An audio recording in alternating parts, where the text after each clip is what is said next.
Before giving the floor to the chair for the session, we will view a short introductory video for the panel.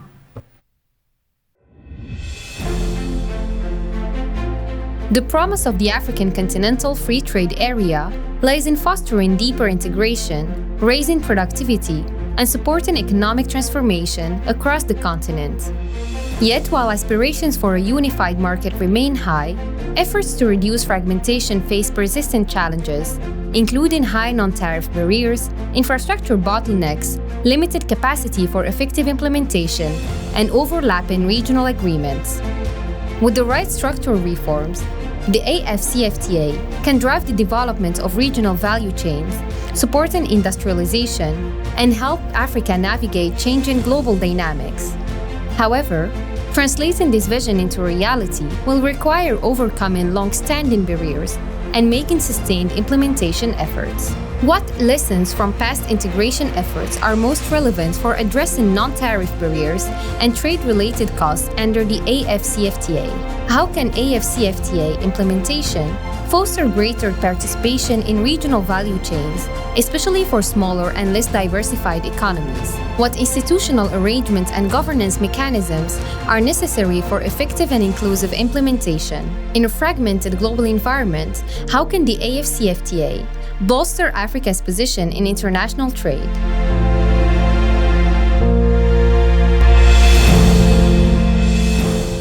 Salwa Yamani, you may now have the floor. Thank you. Ladies and gentlemen, good morning. I am Salwa Yamani, economist at the Policy Center for the New South, and I am pleased to welcome you to this fourth session of the Africa Economic Symposium. The session is titled AfCFTA at a Crossroads, Integration in an Age of Fragmentation. And I believe this title could not be more relevant today. As the global landscape becomes increasingly fractured with rising protectionism, geoeconomic fragmentation, and deepening geopolitical tensions, Africa finds itself at a pivotal juncture. While much of the world turns inward, pursuing regional integration across the continent stands out as a bold and strategic move, one that carries the promise of shared resilience and long-term transformation. The African Continental Free Trade Area is the continent's most ambitious integration project to date. It aims to create a single market of over 1.4 billion people, enhance intra-African trade, and catalyze economic transformation by supporting regional value chains, boosting productivity, and deepening industrial development. But despite these high aspirations, we must confront the reality. Fragmentation, both within and beyond our borders, remains a major obstacle. From non-tariff barriers and infrastructural bottlenecks to limited institutional capacity and overlapping regional commitments, we are reminded that trade agreements alone do not guarantee integration. Still, the AfCFTA holds tremendous opportunities, not just for reducing trade costs and increasing market access, but also for structurally addressing some of the continent's most persistent and structural challenges, such as low intra-African trade, limited industrialization, and economic vulnerability to external shocks. So I am delighted to be joined by a distinguished panel of experts who will help us unpack these complex issues. But before that, I would like to give the floor to you to participate with us and share with us your perspectives on this question. So I will invite you to please take your phones and to answer the question that is shown on the application. We will also have it here on the screen. So which factor must be most strengthened to accelerate regional integration in Africa amid growing global fragmentation? So we will wait for a few seconds to have some words.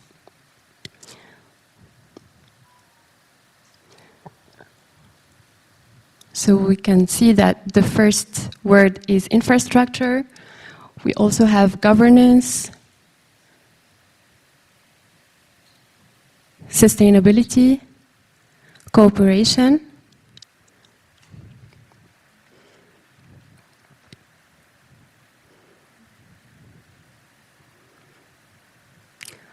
governance,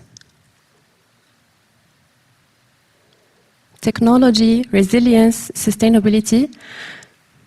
So these all are critical issues for Africa, and these are all enablers that will help to advance regional integration in the continent, and we will definitely hear about these elements more throughout the panel. So please allow me to give the floor to our speakers, and I would like to start with Professor Mackay. Professor Mackay, he's a professor of development economics at the University of Sussex. So, Professor Mackay, I would like to start with you.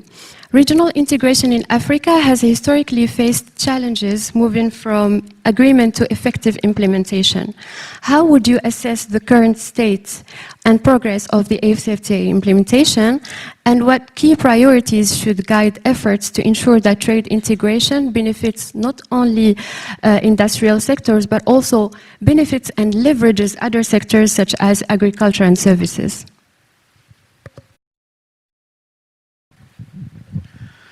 Thank you very much, Saloy, and thank you very much to the PCNS for inviting me to this fantastic event. I'm very delighted to be part of this panel and with some very distinguished fellow speakers, so that's great. It's quite clear from what Saloy said, it's quite clear from the discussions of the last, yesterday as well.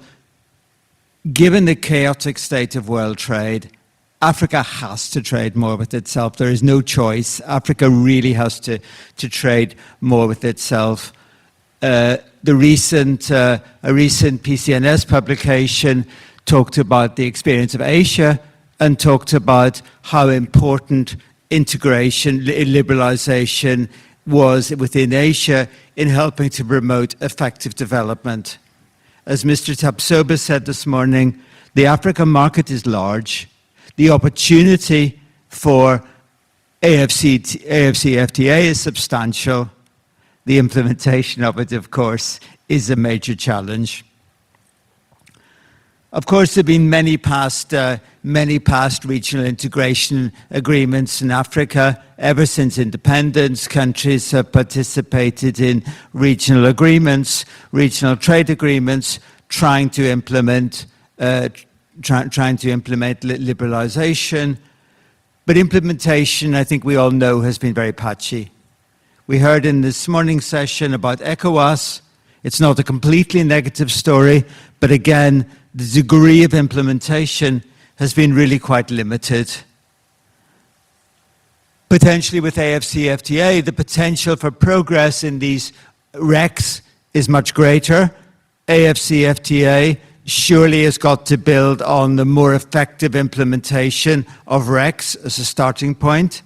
Some of them, like in East Africa, may be making more progress in terms of implementing liberalization, but the progress remains really quite limited, and there remain many challenges.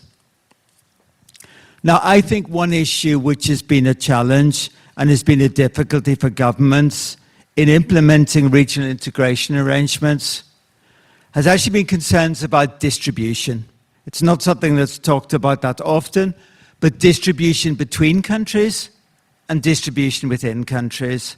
So there was a feeling, for example, for a long time in, for example, the East Africa community, that a lot of the benefits from liberalization might be captured by Kenya. In Central Africa, there might be a concern that a lot of the benefits would go to Cameroon and not to Central African Republic, for example. These distributional issues, I think, are very important. And I think this has often been a barrier to countries implementing regional integration. Now, if regional integration is going to work, it's about liberalization of internal trade, it's about reducing non-tariff barriers and allowing countries to trade more with each other.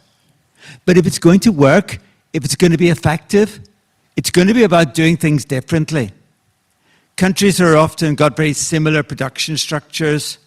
Some are more efficient than others.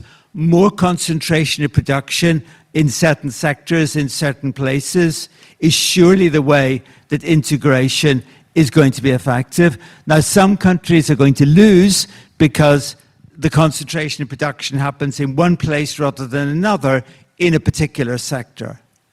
Distributional issues, I think, are a real key challenge in terms of implementing regional integration. And I think this really has to be taken account of, really has to be part of the discussion, and there need to be measures to try to address these distributional concerns. A lot of the discussion about trade integration focuses on industrialization and seeing as trade as being a way to achieve industrialization. But I think, and as Salwa mentioned, I think we need to broaden that discussion to think about trade in every sector. Trade in agriculture. Many African countries face major food security challenges. Agricultural trade can be an important part of the response to that. And services. A lot of services are not traded, but some could be. And the potential for services, I think, is very good. But also the connections between these things. More trade in agriculture then could be an input into industrial activity in another country, in other places. More extension of the services sector can also help. More trade in services could also help manufacturing activities in other countries. So I think we need to think about a much broader pattern of trade, that we need to think about trade not just in the industrial sector, but also in other sectors. And that sort of approach might already help to address some of the distributional issues. So not everyone's trying to do the same thing. The countries are trying to specialize, but smaller countries may be able to specialize in activities which support activities, production activities in their neighboring countries. I think a third point about trade, a lot of trade in Africa. I'm sure there's more intra-African trade going on than is usually measured, but a lot of it's informal. A lot of it is informal and small scale. And informal trade doesn't have significant development impacts. It's important, it's significant, it happens a lot, but it doesn't have significant development impacts. Trading through more formal channels is almost certainly going to be an important factor, and this, I think, is one of a number of issues about institutions.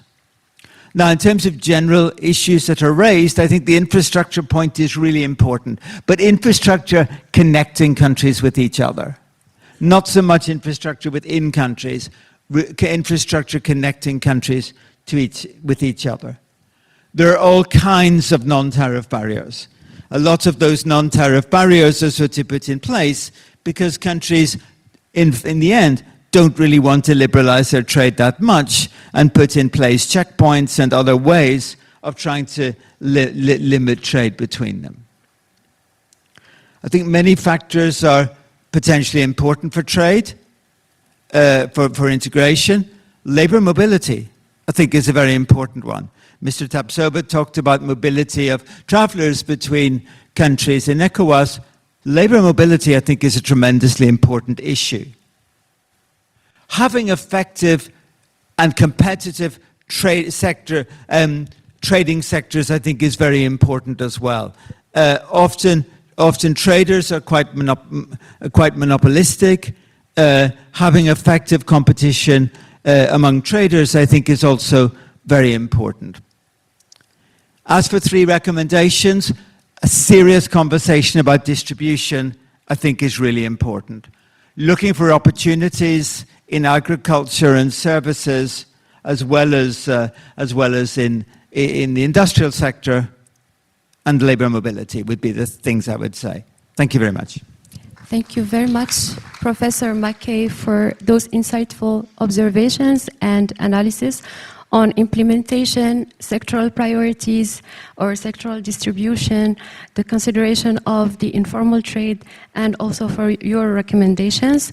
Your perspectives set a strong foundation for understanding where we stand today. Now I turn to Professor David Luke, who is a professor and director of Fairoz Lalji Institute for Africa at the London School of Economics and Political Science. My question to you, Professor Luke, is how would you characterize the current state of Africa's trade, and what are the underlying patterns or structural dynamics that we must confront if regional integration is to become a true engine of transformation?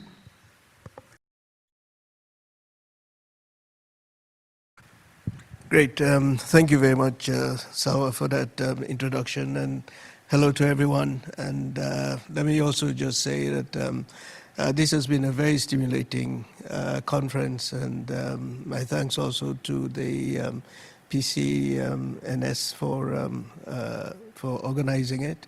I think a lot has been shared in terms of research, in terms of ideas, in terms of experiences, and I think we're all being the richer for all the sharing that we've had these 2 days.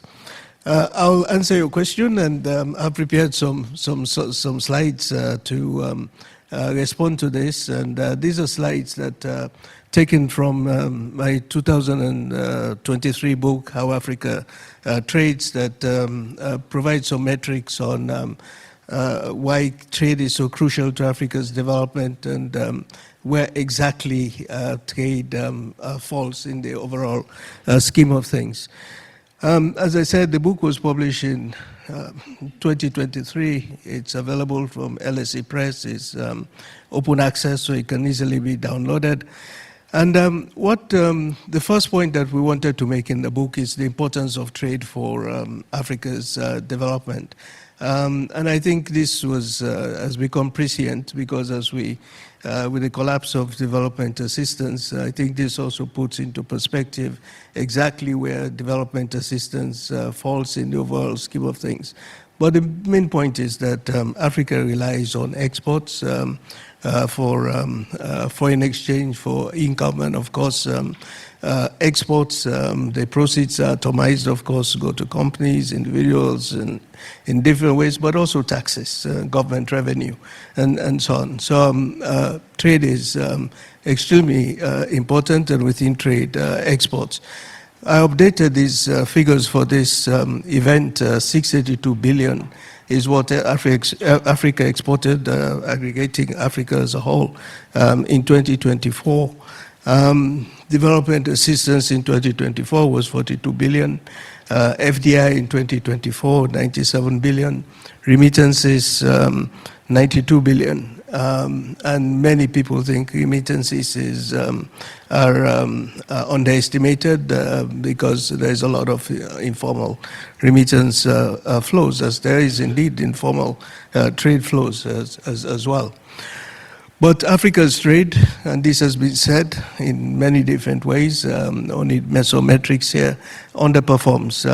Africa's trade accounts for 2.3% of world trade, and this figure has not changed very much in the last couple of years. But the worrying trend is that it has actually fallen rather than grow. You can see the direction of the graph. This graph also shows that the same could be said, previously we've been talking about trading goods, the same can be said about services exports, which have grown nominally, but as a share of world services exports, you see also a somewhat declining trend as world services exports grow, which is the fastest growing part of world trade currently. Then also, we always say that investment is the other side of the coin of trade, and it's investment that drives trade. So when you look at investment, investment has grown, again, nominally, but Africa's share of global investment, again, has shown a tendency to decline current trajectory has somewhat, last few years has increased a bit, but then, you see it wobbling And the figure that I gave you for investment that in 2024 is 97 billion, which was a record year, but about a fifth of that was actually just investment in Egypt, some big projects in Egypt. When you look at how Africa trades, in fact, this is where we derive the title of the book. What you can see here is that the big 6 African countries export more than the next 48 African countries combined. So yeah, you can see among the big 6, South Africa, Nigeria, Algeria, Angola, Egypt, Morocco, that these are the main exporters. And then also, of course, a point I'll make in the next slide on what Africa trades is that this trade, as we've all been talking about, is mainly concentrated in commodities. And we think commodities, fuel, fossil fuels, account for a good deal of the exports. But an important part of the trade is also foodstuffs, which Andy has just been talking about, which, by the way, is the topic of my most recent book, How Africa Eats. So How Africa Trades, the first book, and How Africa Eats, the second book. And again, you can download that from the LSE Press. Food trade is very important and has the potential to grow, as you can see from the graph. Investment reinforces this kind of pattern of concentration in commodities, as has been said. And just very quickly, for How Africa Trades, we looked at the EU, we compared the EU, we compared it with the EU's overall global investment, and we compared it with China. Although this comparison with China was, I have to say, has to be taken very careful. We have to take care with it because we're not using exactly the same data set, because the EU and China, the way that these things are reported are somewhat different. But the picture that came out is very clear that if you look at EU FDI to all countries, that is to the rest of the world, you see a strong concentration in manufacturing.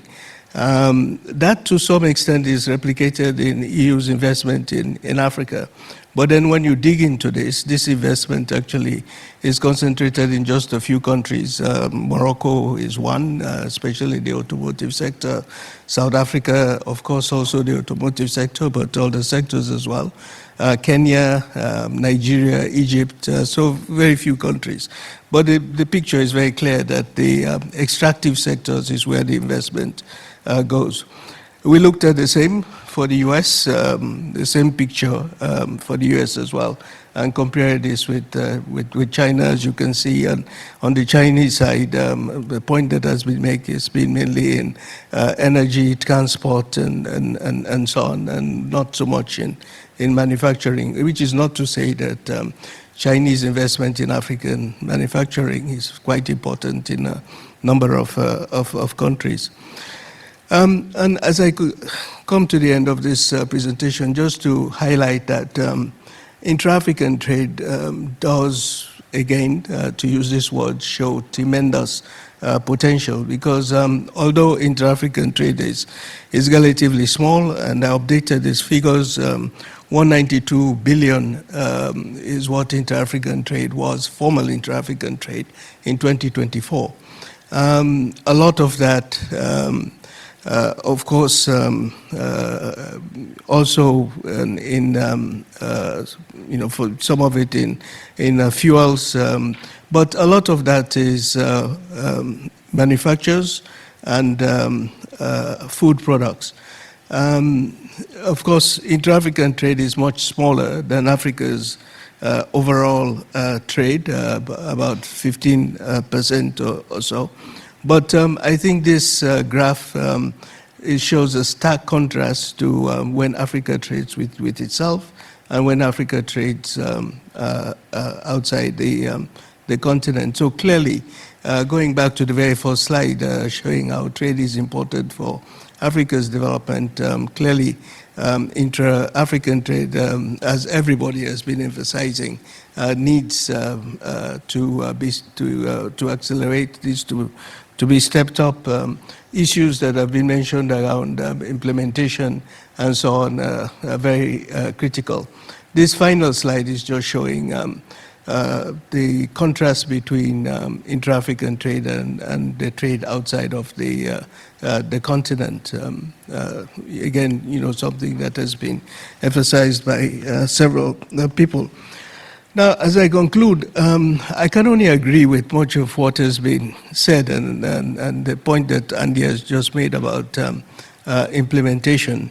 And I see implementation not only in terms of putting into practice the various protocols that underpin our regional integration efforts, including the AfCFTA, but also at the national level to join the dots between national development policies and strategies and so on, and then also the regional and the continental strategies, because often there's a disconnect between these. And I think this is the challenge that is now emerging.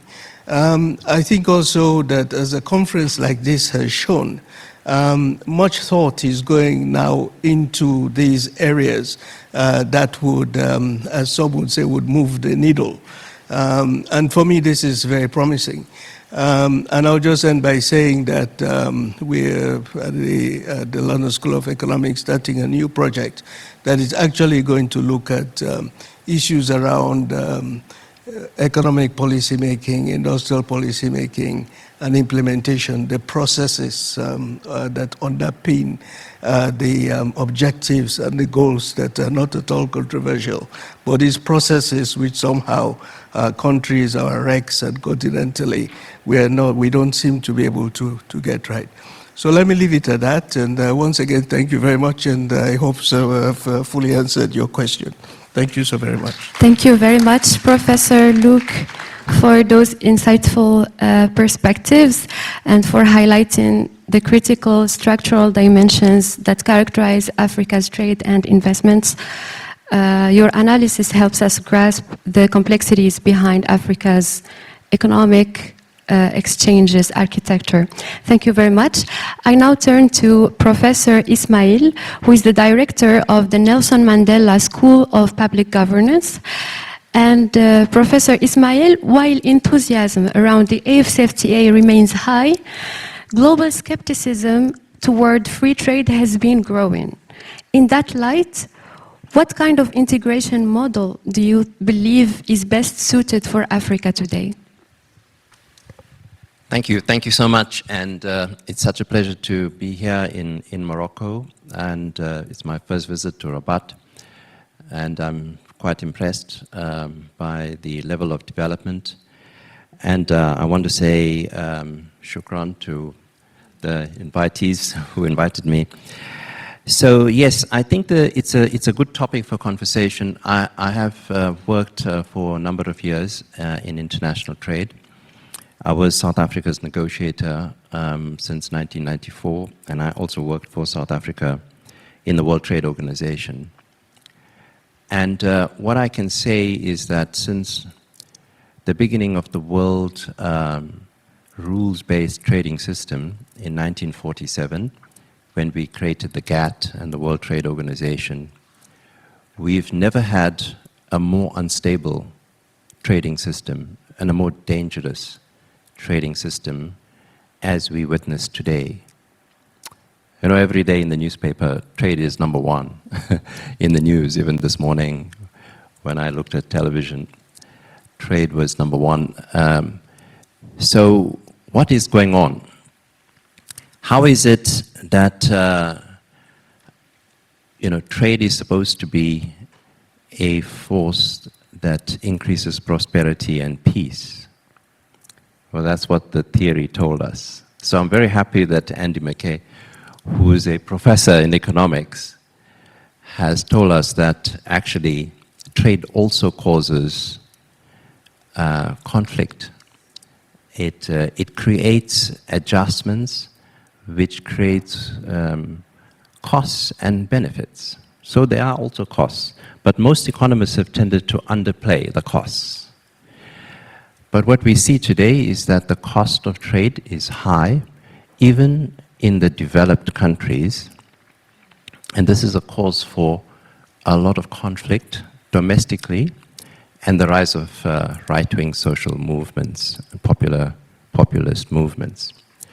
So my students ask me, so how is it that Africa, in this global context of skepticism about trade, can embark on the most ambitious free trade agreement in the world, uneven levels of development, and one of the most ambitious free trade agreements in the world, because we have a trade agreement on trade in goods to reduce tariffs across the board by over 90%. Then we have an agreement on services, a dispute settlement system, and then 5 other protocols on investment, competition, on intellectual property, on digital trade, and on women and youth. Very ambitious, deep liberalization. How is it possible that we can succeed in a context where we have a great deal of unevenness in the African continent? 33 countries are least developed, 16 countries are landlocked, and 6 are small island states, really small economies. So this is a question I thought about quite a lot in the last few years, and I wrote a book with the title Developmental Regionalism. And I argue that it is possible for Africa to embark upon a trade agreement that integrates the continent in a way which creates mutually beneficial trade and where we reduce the costs of adjustment. And for this to be possible, I argue that we should build it on 4 pillars. The first pillar is about fairer trade, so addressing issues of asymmetry that I just talked about. The second is about regional industrial value chains. The third is about cross-border infrastructure. And the fourth is about governance. So let me tell you a little bit about each one and some of the work that we're doing in the Nelson Mandela School where I work. And we also collaborate closely with the African Continental Free Trade Area Secretariat based in Accra. And I have a lot of collaborators, some of whom are here in the room, who work with us in the AfCFTA Trade and Industrial Development Advisory Council, which advises the Secretary General. So on the first issue, how you deal with this asymmetry, right? So you have this imbalance already on the continent with countries at different levels of development. Well, the first issue is that we have to start from the assumption that Africa must base its whole negotiation and approach to each other on the values of solidarity. You see, in economics, there is no place for values. And the value they ascribe to human beings is that we're all very self-interested and strive for our own interest. But we have to change the value system. We have to base it on Ubuntu, which is the African concept of working together. And we then have to say, well, how do we negotiate and work with each other in a way which address this asymmetry so that the larger economies, like South Africa and Nigeria and Kenya and Morocco, contribute more. And the poorer countries, the least developed countries, are supported and assisted to implement the agreement. Now, the private sector is also very important here. They can play a role, but we have to guide them. We have to insist that there are guidelines for good behavior. And we've done that in South Africa. We've asked multinational companies, those who work across the continent, to sign up to these guidelines. And I'll give you one example of how this could be done. So one of our retailers, you may know, Woolworths, went into Namibia and was establishing, this is a few years ago, their retail store, and they, of course, just purchased all their agricultural products and processed products from South Africa. And the shelves were full of South African products. So, of course, the local farmers complained because they could produce a lot of the fresh produce. But Woolworths said, well, but we have these very high quality standards and sustainability standards, and you don't meet them. But so the government threatened to withdraw the license for Woolworths. So what did Woolworths do? They sent a project manager with a technical team. They met with the farmers, and they said, well, we can work with you to develop your capacity to produce at the right standard and the quality. And within 2 years, Woolworths succeeded, or rather the farmers succeeded, and they are now exporting into Woolworths stores. So more than 60% of the shelf of agricultural products in Namibia, in the Woolworths store, is produced in Namibia. So this is what we call supplier development programs. So we can insist in many sectors and across many different areas, it is possible for our companies to support, wherever you go, support the development of local production. So that's what I call fair trade. The second pillar we call building regional value chains in industrial sectors. Now, of course, we've done a lot of research in this. We've identified a number of sectors where you can see the possibility for different comparative advantages we have on the continent to work together, cooperate, and then connect with each other to create a competitive industrial sector, to compete globally, but to trade regionally in intermediate goods. And one of those we identified is the cotton, textile, apparel value chain. And the work we've done here is quite advanced. We've created 3 working groups dealing with competitiveness, with investment, also addressing non-tariff barriers. And some of my colleagues who work on this, like Teferi Tesfacho, who chairs one of the working groups, is here today. We've made a lot of progress, and we've brought together over 20 industry associations, including one from Morocco. So Fatima Zohra, who is the coordinator for the Morocco Textiles and Apparel Manufacturers Association, participates. So does Lilawuthi, who is the coordinator for the Mauritius Exporters Association. And we have the Kenyans, the Nigerians, South African producers who are talking to each other. And we are, hopefully this year, we will launch the first regional value chain, bringing together the cotton producers from West Africa, the apparel producers from countries like Kenya and Mauritius, and we will be looking to attract investment into the continent as a whole for one market. So there's the possibility that if we focus on investment-led regional integration or production-led integration, rather than simply relying on trade, because that will not do the trick, because we don't many countries just don't have anything to produce. So we have to help them to do that. The third pillar is cross-border infrastructure. So for many countries, our trade has been externally driven because it's commodity driven for the external market. So we now have to reorganize the whole infrastructure.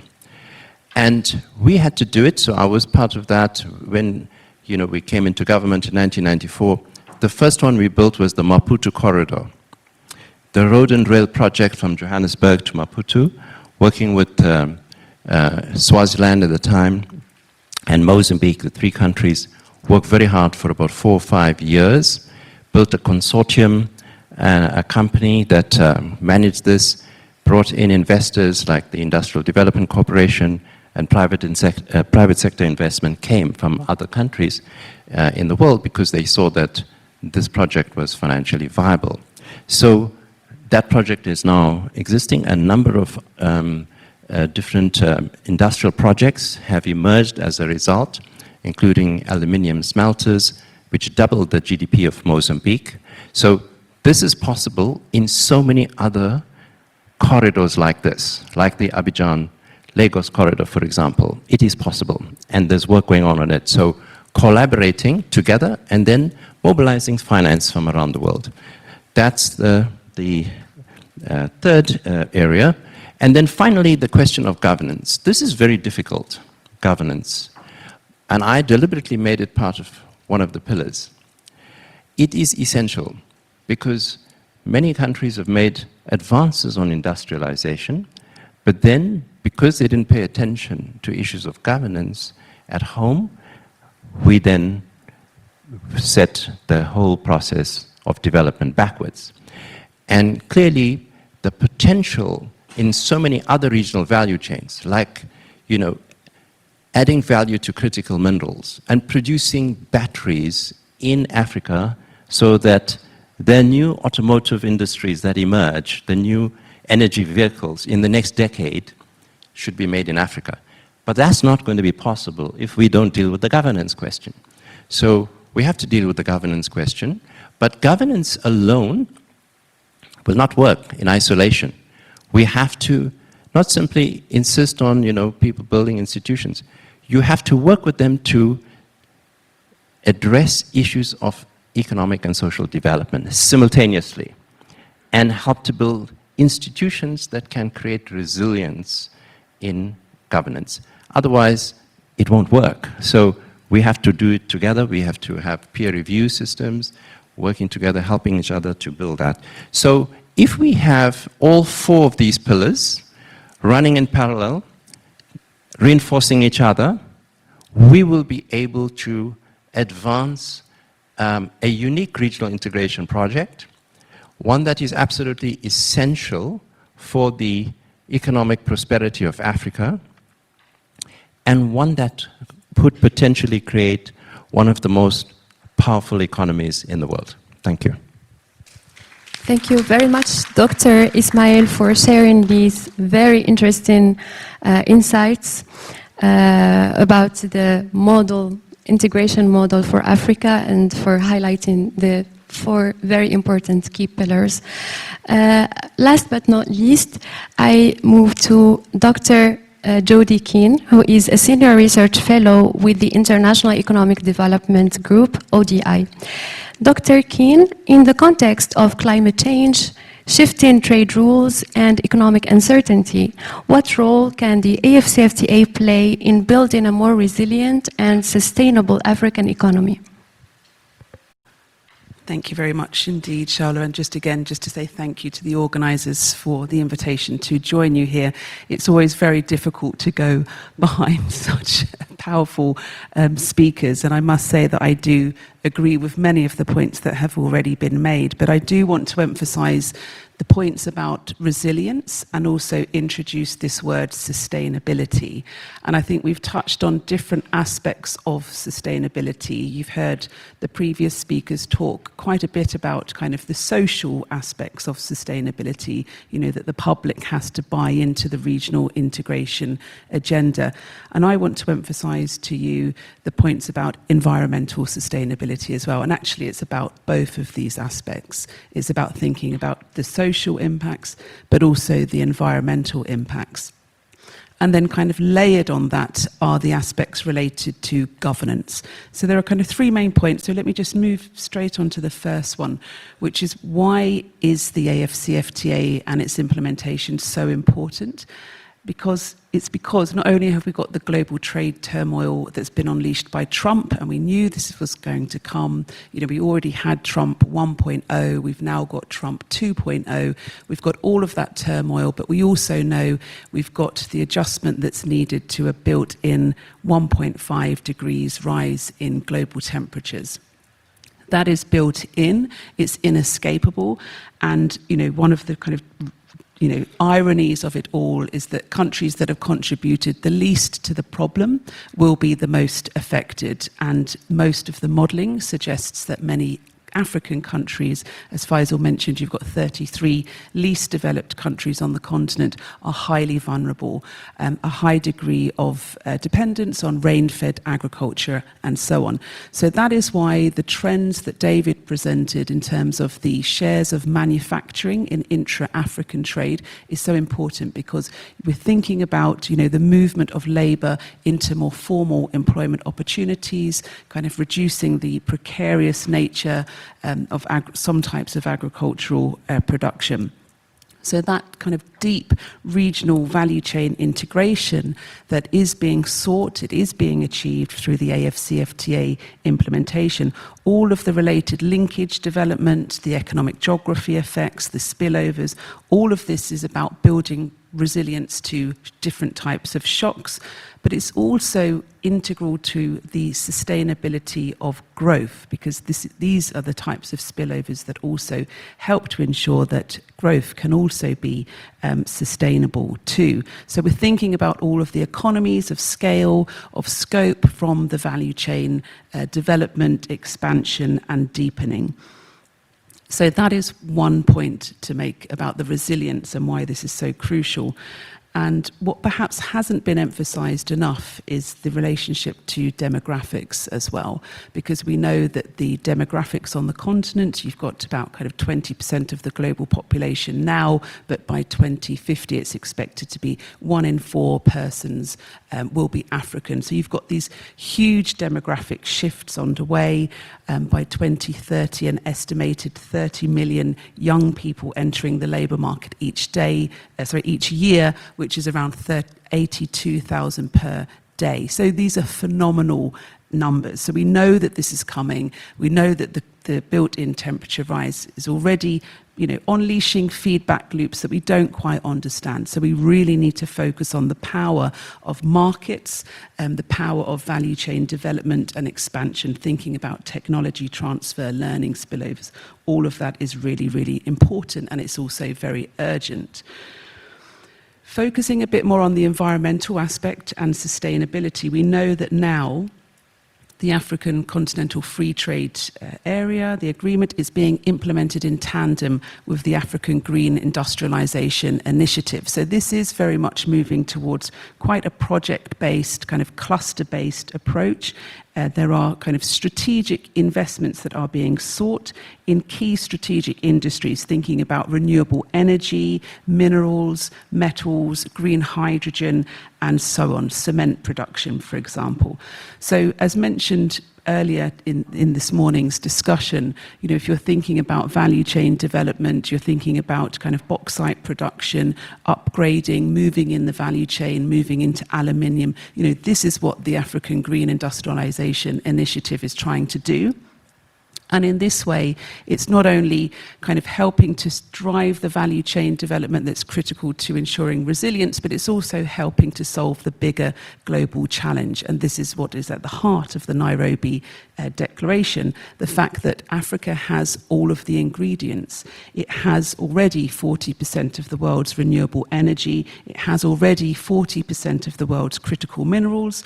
And by 2030, it will have around 40% of the world's young people also. So all of the right ingredients are there, and unlike other countries that industrialized first and cleaned up later, what Africa will be able to achieve through the AfCFTA and the AGII, it will be able to actually get ahead in the technology frontier first in green industries. So this is a really transformative opportunity.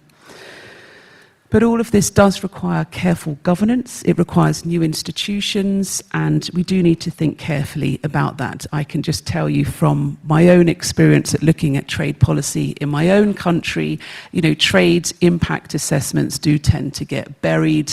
Politicians don't like always sharing the information, but we really do need to be very careful here. you need the public buy-in. There are inevitably winners and losers from any trade policy change. There's no getting away from it, but you can kind of mitigate those effects through the appropriate flanking and sensitizing measures.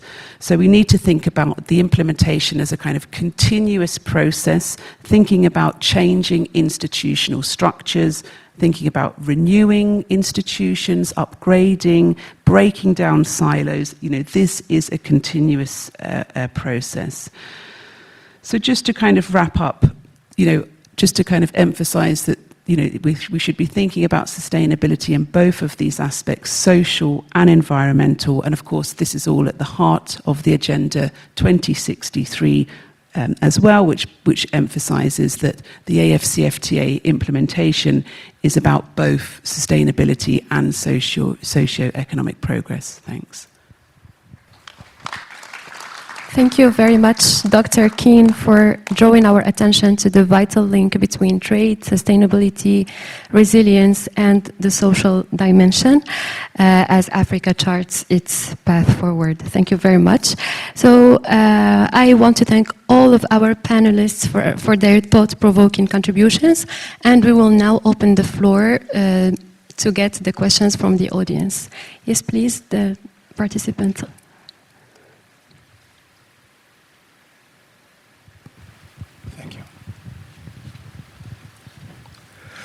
Thank you to all the panelists. I have one question.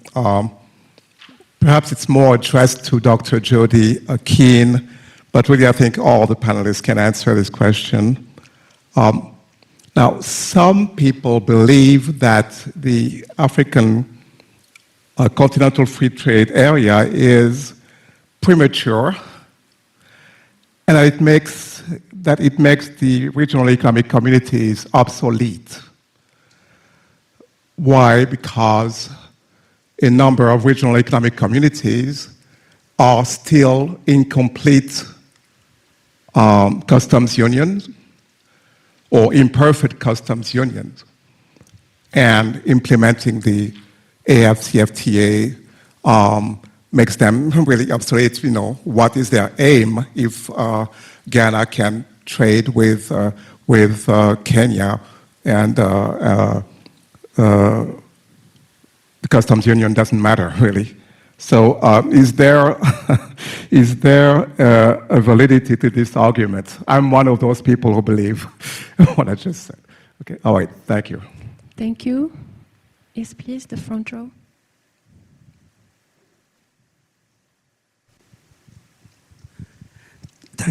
Thank you very much. Thank you very much for the presentation. It's really insightful. I have 2-3 quick questions. I like the title of the session, Integration in the Age of Fragmentation. Now, on the fragmentation part, as Faisal was saying, it took 70, 80 years to build the multilateral trading system through GATT and various rounds. In the last 30, 40 years, many developing countries were encouraged to liberalize, to be part of the multilateral trading system. Some cases, they were dragged into this agreement, WTO. They had their own objections. They worry about TRIPS agreement, subsidies, and so on. But they accepted. They become part of this rule-based multilateral trading system. But the same countries that encourage developing countries to be part of this system now are breaking this system. They're fragmenting it. And what we're saying now is, well, for African countries, perhaps more than before, it's better now to think regionally to increase intra-Africa trade. Well and good. Intra-Africa trade has to increase. But what should be the position of African countries vis-à-vis the multilateral trading system? Because, for better for worse, a rule-based multilateral system is better than the strong and the toughest will do whatever they like type of system. So I think we have also to make up our mind what their position should be. This is my first question. Second one, very quickly again, is the intra-Africa trade through regional value chains is very important. But we have a tendency to see intra-Africa trade as if it's an end by itself. We're encouraging regional value chains because of what Andy was saying, the distributional issues, and what Faisal was saying about how countries at different level of development. Regional value chain is very important. Different countries specializing in different parts of certain products, but it should be regional value chains to enhance Africa's competitiveness globally.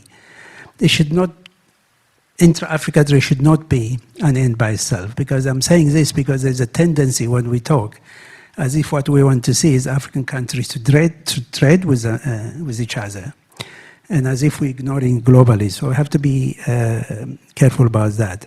The third quick question is this informal cross-border trade.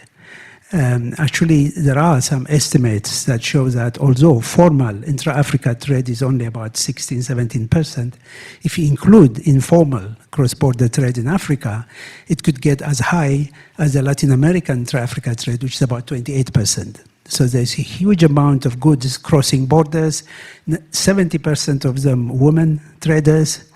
Now, what does AfCFTA has to say about this? How is it going to help this trade become formal or thrive? Thank you. Thank you very much. Yes, please. On the left side. Thank you. I'm Iqbal Nasheed, a master's graduate in international investment law. First, I want to thank the panelists for their valuable contributions. And it's true that Africa is facing many issues. But I want to take the example of food security, because when we talk about food insecurity, we're touching the sovereignty of African countries. So after the period of independence in the 70s, instead of adopting protectionism and rebuilding our economic and social infrastructure, we adopted, we open to the world, and we choose to build some free trade agreements and direct investment treaties. We still see the problems of the choice we adopted in the 70s. About food security, we talk about we produce what we don't consume, and we consume what we don't produce. That's the issue. Because of important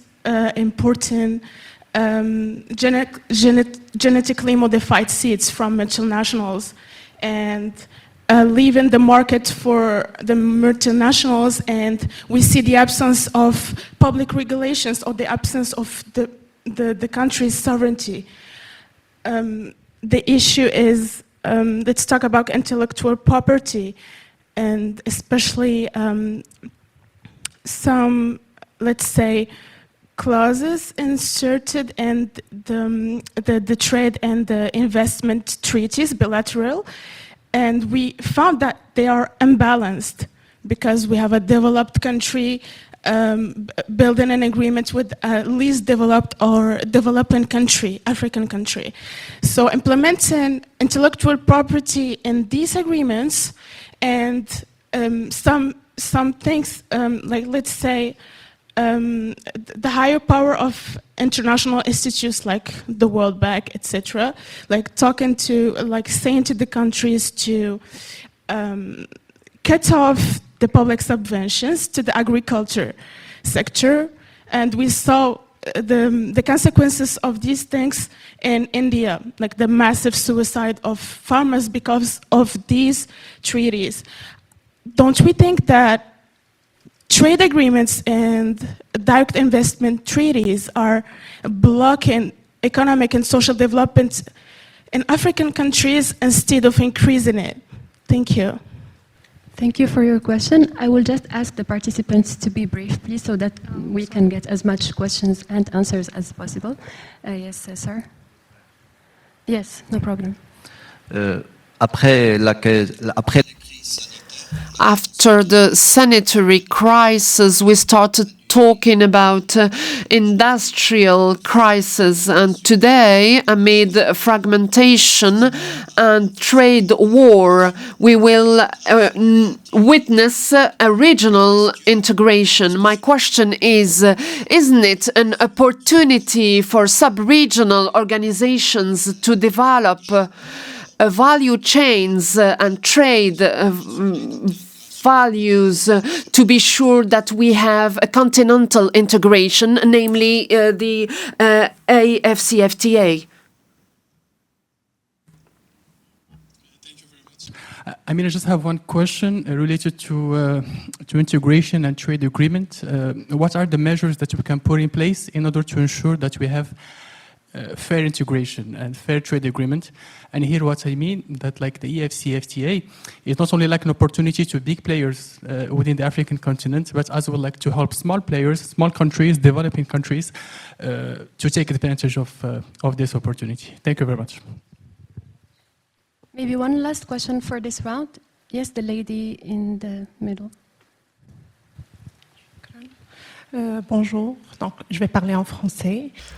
I'm going to speak in French. I'm a PhD researcher in international relations. My question is addressed to all panelists. I thank you for your contribution. My question is about the Royal Moroccan Initiative launched in 2023, suggesting a new model of integration, South-South cooperation in a fragmentation context in West Africa.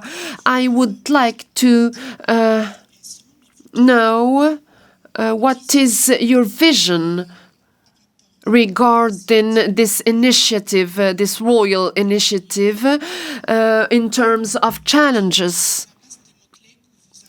And based on keywords you have used, you mentioned governance, infrastructures, sustainability. Mr. Ismail talked about values. So these keywords or terms, while using them, can we analyze this initiative, this royal initiative? And thank you. We still have about 15 minutes, so we'll have the answers from our panelists. And then, if time allows, we will take another round of questions. I will start with Professor Mackey. Thank you for the questions. Let me pick two or three of them and try to be brief. On the question of REX and AfCFTA, I think AfCFTA has to build on the existing REX and make the existing REX becoming more effective and implementing policies more effectively at that level. I think is the basis for building a stronger AfCFTA. Let's just recognize the timescale that these things are likely to take. Just think about the European Union and how long it got to, and how long that process took of getting to the stage that it was. This is an extremely long process with lots of difficult decisions, lots of controversies, and so on. But effective implementation, more effective implementation of existing RECs, I think, is very important. I totally agree that Africa trade has got to be rules-based. Whatever the US chooses to do, Africa, it's very much in Africa's interest to pursue the path of rules-based multilateral trade. I very much agree that regional value chains are not just for Africa, but for the global world as well. But regional value chains can help make connections between African countries. The scale of informal trade, I think, is substantial. And I think we have to ask the question first, why are people choosing to trade informally rather than trade through other channels? are there problems with, being able to sell to traders who are paying them badly and who might be able to sell formally, and they choose not to do it, and that they choose to trade informally. But the development benefits of this informal trade are not very significant. I think the food security issue is tremendously important, and I think trade liberalization needs to be part of this, because when countries are producing surpluses, they're the ones that can export to deficit countries. So I think trade has to be an important part of food security. Let me stop there for now, even though I haven't answered some questions. Professor Luke. Yeah, thank you. Thanks for all the questions that have been asked. Inevitably, I think all of us are going to pick and choose what we would be able to respond to. The question on intra-African trade, competitiveness, I think Dr. Tesfaciu raised that issue. I think that's what it is about. Of course, competitiveness is not just globally, it's also even within the continent. And economic theory shows that, if trade only grows if it is competitive. That's what the issue is about. As regards how to respond to the current fragmentation in the multilateral trading system. Much of this, what is going on now, is being justified in relation to security exceptions. Developing countries at the WTO have always been talking about the development exceptions. And I think it is now time to really focus on what those are. I don't think the WTO is dead, and my class on trade policy and development, I teach the point that was made that the WTO ensures stability, predictability, etc. But it has not ensured policy space for developing countries. And in many of our bilateral trade agreements, especially with the EU, I think too much has been given also in terms of policy space. So I think we need to look at that again, so that we have the flexibilities to take advantage of these new opportunities that have been talked about. My own view of informal cross-border trade is that it is a function of poverty. That's what it is. And I don't think it's a matter of choice. So at least we have a little disagreement on the panel. It's a function of poverty in the sense that it is small-scale trade. And it is small-scale trade because it depends on small amounts of producers and taking very small bundles and so on. So the incentives to scale up is what we need to address, and this is related to the question of food security, because much of the informal cross-border trade is food related. In our own work, our book on how Africa eats, what we showed is that investment in African agriculture is really very low. We looked at public spending, we looked at private investment, African private investment, we looked at FDI, we looked at ODA. All of these sources really are relatively small compared to the investments or public expenditure in other developing countries. Africa is yet to have a green revolution compared, say, with what has happened in India, and the resources that have gone into Indian agriculture that has made it an agricultural powerhouse today. So again, this is tied to the informal trade that small-scale farmers, we argued the book, our headline, that African agriculture is not failing because of production. It's not a production problem. It's not a problem of small agricultural farmers, smallholders. The problem is the investment, the problem is on the supply side, the support, and then the problem is on the post-harvest side, how to aggregate and support farmers to get produce to market for processing, and so on. Those are the gaps that there are. The final question that I will tackle is the question about the AfCFTA, if it's premature, and if it undercuts the REX and so on. My own view is that Africa is a massive continent. It is 30 million square kilometers. Suddenly you cannot deal with all the issues that need to be dealt with centrally through a system around the AfCFTA. You still, of course, need the REX. The corridors have been mentioned. The REX preside over these corridors, whether it's Lagos-Abidjan is on the ECOWAS, the Central Corridor, the Northern Corridor in East Africa, various other corridors in Southern Africa related to SADC and or the EAC and so on. I think the added value that the AfCFTA brings is actually the example that was given. Ghana and Kenya do not trade on preferential terms because they are not in the same REC. So the AfCFTA liberalizes trade between the RECs, not within the RECs. Of course, there have been gaps, as we saw this morning, in REC's performance in the case of ECOWAS and so on.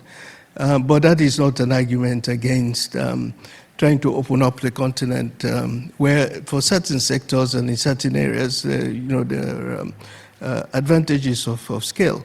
If you think of a company like, say, Ethiopian Airlines or Dangote Cement or whatever, they would not be the multi-billion companies that they are if they were just operating within their RECs. They need that scale. Which has made Ethiopian Airlines what it is, or Dangote Cement what it is, to be able to achieve that kind of scale. So the AfCFTA is certainly not the only answer to African integration. There's a role for the RECs, but the AfCFTA is also needed, especially, as I said, to open up the continent and also in relation to scale. So let me stop here. Thank you, Professor Ismail. Thank you. Thank you so much. Well, maybe I'll just talk about two things. So the first one, maybe to build on the comments made about why we need a continental integration project rather than, continue with the RECs. Well, the answer is that I think the RECs are just too small. Even though earlier we heard about big populations of, ECOWAS having over 400 million people, but really when you look at the consumption power of each of these regions, they're just too small. So even in the case of Southern Africa, SADC, and South Africa is a relatively larger economy, the market is too small. Because for a family to own a car, they need an income of about $10,000 per year.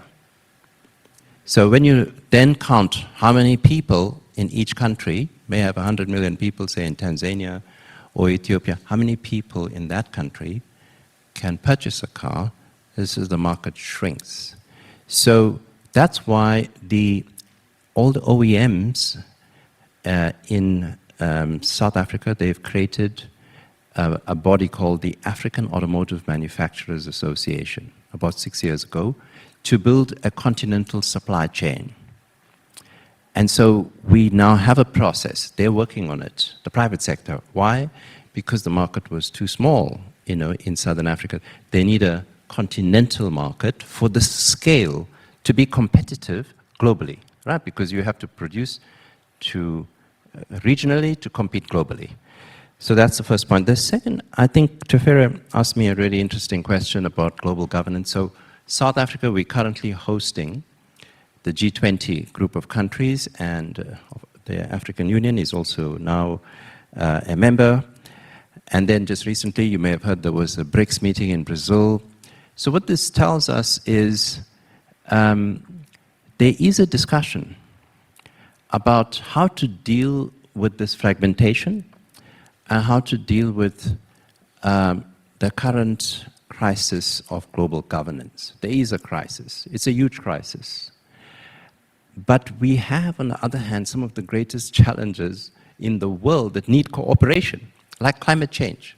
And we just got through the pandemic, and another one may be coming, global pandemic, and we need to cooperate.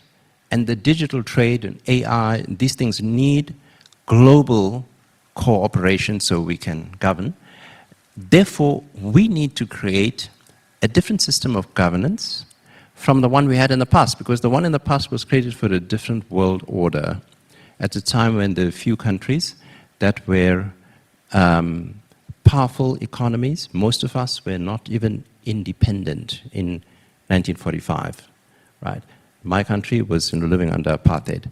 Now we are not only mostly independent and free, but also emerging economies from the South. So we have a multipolar world that's emerging. We are actors, we have agency. And when I was working in Geneva, we would organize big coalitions of over 100 countries, developing countries. We have a view, we must build a vision for a different global governance order.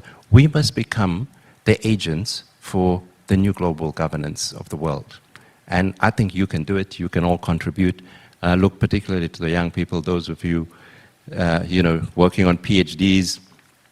You should start thinking about this, because it's time we had a different system of governance, one that's more equal, more sustainable, based on social justice. Thank you.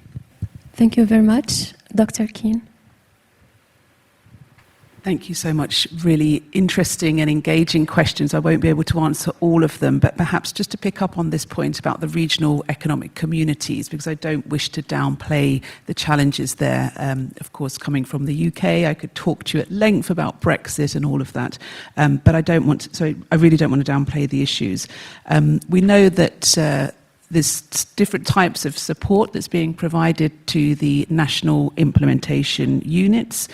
We also know that there are trade-related adjustment funds as well, but I think what we've also been talking about on this panel is the need for kind of governance, monitoring, evaluation over time. It's a kind of process of institutional development.